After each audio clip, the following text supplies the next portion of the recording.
नाणे घाटला आलेलो आहे, मग कसं वाटतं तुम्हाला सांगा तुम्ही. आणि आपला जो चॅनल आहे वर्षा ओमकार ब्लॉग त्याला नक्की आणि शेअर करा.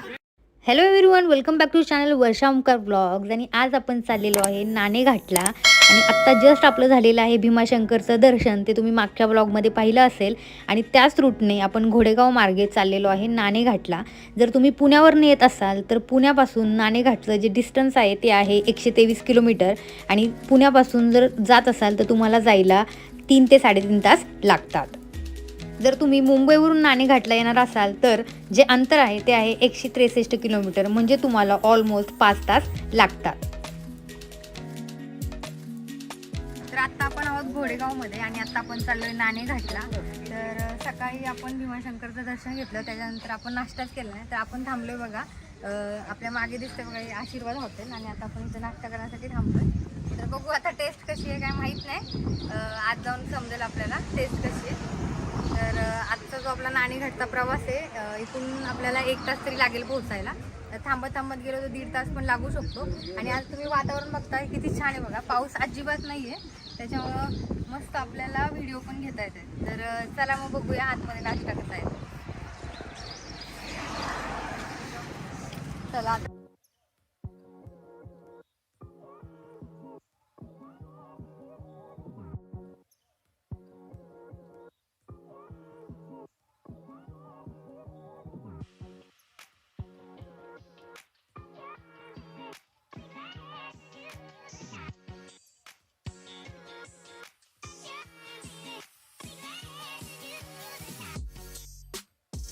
तर आत्ता आपण आहोत जुन्नरमध्ये. आणि माझ्या लेफ्ट साईडला आपल्याला जो दिसतोय तो आहे शिवनेरी किल्ला. आणि शिवनेरी किल्ल्याच्या बाजूनेच जो रोड जातो तो जातोय नाणे घाटला. तर त्या रोडने आपण चाललेलो आहे. तर चला तर मग आपल्याला किती वेळ लागतोय तो बघूयात. तर हा जो किल्ला तुम्हाला समोर दिसतोय हा आहे प्रसन्नगड. याला चावण किल्ला पण असे म्हटले जाते. आणि हा जो आहे हा जुन्नरपासून 20 किलोमीटर अंतरावर आहे.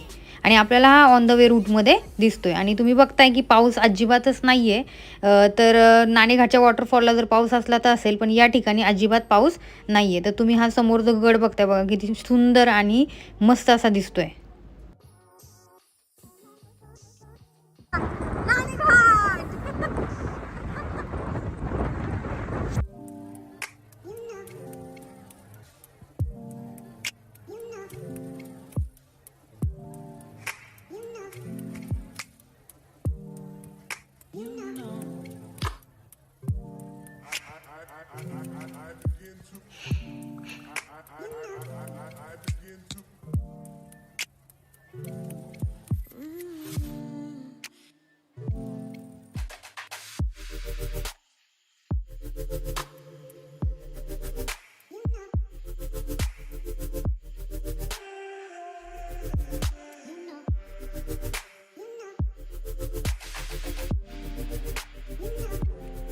तर नाणेघाटला जाताना इथं आपल्याला मिनिमम चार्जेस पे करावे लागतात. प्रवेश शुल्क असं पण म्हणू शकतो आपण त्याला. तर पर पर्सन 10 रुपये चार्जेस आहेत. आणि जर तुमच्याकडे 2 व्हीलर असेल तर 10 रुपये, 4 व्हीलर असेल तर 50 रुपये, आणि तुमची जर मिनी बस असेल तर तुम्हाला 100 रुपये या ठिकाणी पे करावे लागतात. आणि तुमच्याकडे व्हिडिओ कॅमेरा असेल तर तुम्हाला 50 रुपये इथे पे करावे लागतात. तर आत्तापर्यंत काहीच पाऊस नव्हता, पण आत्ता पावसाला सुरुवात झालेली आहे आणि आपण जवळच पोहोचलेलो आहे. आता आपण पोहोचलोय नाणेघाटच्या जवळ आणि पूर्णपणे ढगात आहे आपण, ढगात. फायनली आता आपण आलेलो आहे बघा नाणे घाटला. आणि या ठिकाणी बघा सगळ्या गाड्या वगैरे पार्क केलेल्या आहेत. आणि तुम्ही बघू शकता बघा फॉग किती आहे, काहीच दिसत नाही आहे. आणि आता बघू आता इकडे आपल्याला किती चालायला लागते मी तुम्हाला सांगणार आहे. आपण चाललोय नाणेघाट. आणि तिकडे काय नाणेघाट एक पॉइंट आहे आणि नाना एक पॉइंट आहे. नाणेघाट म्हणजे पूर्वी एक बाजारपेठ होती, जे खालून कोकणातून जी लोक यायची. हा तर तिथे एक नाका म्हणून त्यांनी एक रांजण ठेवलेलं आहे अच्छा दगडाचा, त्याच्यामध्ये ते जकात म्हणून त्याच्यात पैसे टाकले जायचे. तर तो रांजण अजून तिथे तसाच आहे. आणि दुसरी गोष्ट म्हणजे जे काही तुम्हाला खाली तुम्ही एक उतरू शकता एक 5-6 किलोमीटर पर्यंत. तर तिथं खाली म्हणजे त्याच्यात कोकण भाग चालू होतो. आणि लोकांना विसाव्यासाठी तिथे एक दगडामध्ये गुहा कोरलेल्या आहेत. जिथे साधारण एक 50-60 लोक झोपू पण शकतात. हा. त्यांच्या पाण्याची पण व्यवस्था केलेली आहे. मग आता आपल्याला त्या गुहेत पण जायचंय का? आपण आपल्याला गुहा त्या पण गुहेत बघायची का जायचं. आपल्याला? हो, हो, अच्छा चालेल चालेल, ठीक आहे. मग आपण जाऊयात आधी. गाडी पार्क केल्यानंतर थोडे पुढे चालत गेल्यानंतर आपल्याला हा नाणेघाट बघायला मिळतो. नाणेघाट सुमारे 2,500 वर्षापूर्वी खोदला गेला. प्रतिष्ठान ही सातवाहनांची राजधानी. सातवाहन काळात कल्याण ते जुन्नर या राजमार्गावर नाणेघाटात डोंगर फोडून या मार्गाची निर्मिती केली.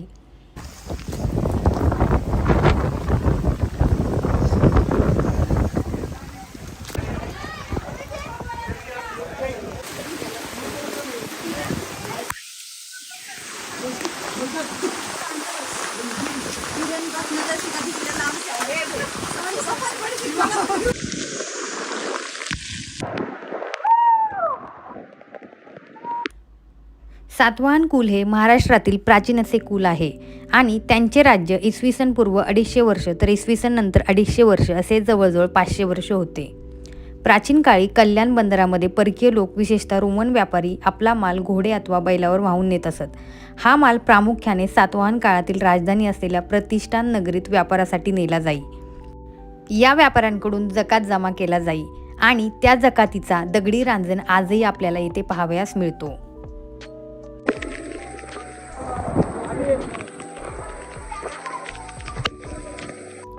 नाणेघाट चढून गेल्यावर प्रथम दर्शनी दृष्टिक्षेपात पडणारी कातळात कोरलेली ऐसपैस आणि सुंदर गुहा हेच येथील महत्त्वपूर्ण वैशिष्ट्य आहे.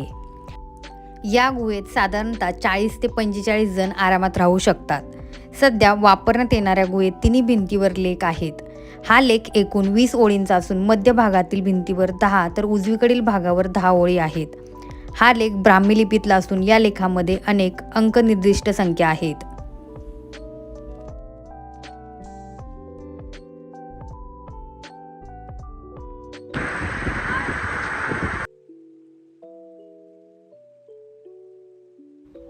नाणेघाटाची संरक्षण फळी ही शिवनेरी, हडसर, चावंड आणि जीवधन या किल्ल्यांनी बनलेली आहे.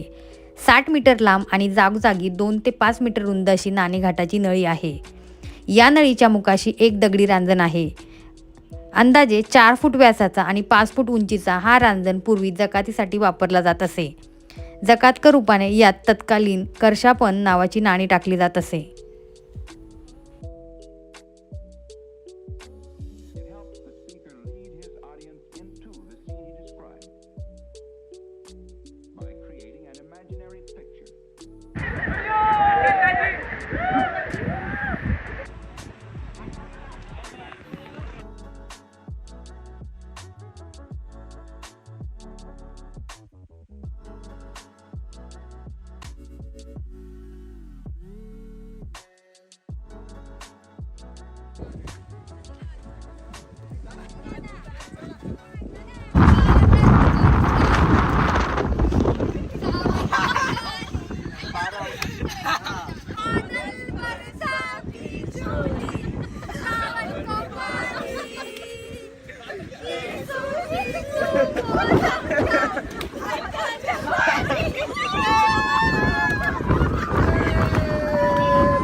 नाणेघाट पाहून आल्यानंतर आत्ता आपण चाललेलो आहे रिव्हर्स वॉटरफॉलकडे.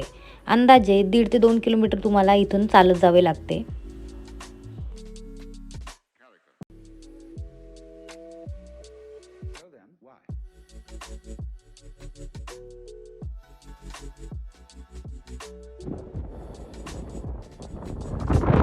तर आता नाणेघाटला पार्किंग केल्याच्या नंतर ना आपल्याला जवळजवळ एक 2-3 किलोमीटर चालत यायला लागतं. आणि बघताय बघा, हवा खूप आहे, हवा येते या ठिकाणी, चालायला पण होत नाही. आणि ना म्हणजे मेन म्हणजे पाऊस नाही आहे, त्याच्यामुळं एकदम कम्फर्टेबल होतं आहे. मग अशी खाली जाताना खूप पाऊस होता, त्याच्यामुळे समोरचं काही दिसतच नव्हतं, खूप धुकं होतं. पण आता बघा वातावरण एकदम क्लिअर झालेलं आहे. आणि आता आपण चाललो रिव्हर्स वॉटरफॉलकडे.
व्ह्यू बघा.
तर आता आपण फायनली नाणे घाटला आलेलो आहे. मग कसं वाटतं तुम्हाला सांगा तुम्ही.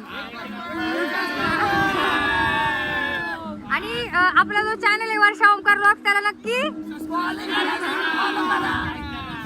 आणि शेअर करा. तर फायनली आपलं जे नाणेघाटचं रिव्हर्स वॉटरफॉल बघायला यायचं जे आहे ठरलं होतं ते झालेलं आहे कम्प्लीट. मग कसं वाटतं तुम्हाला.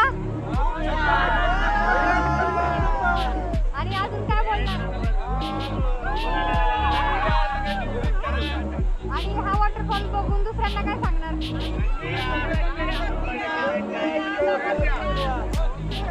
आणि आपला जो वर्षा ओमकार ब्लॉगचा चॅनल आहे युट्यूबचा त्याला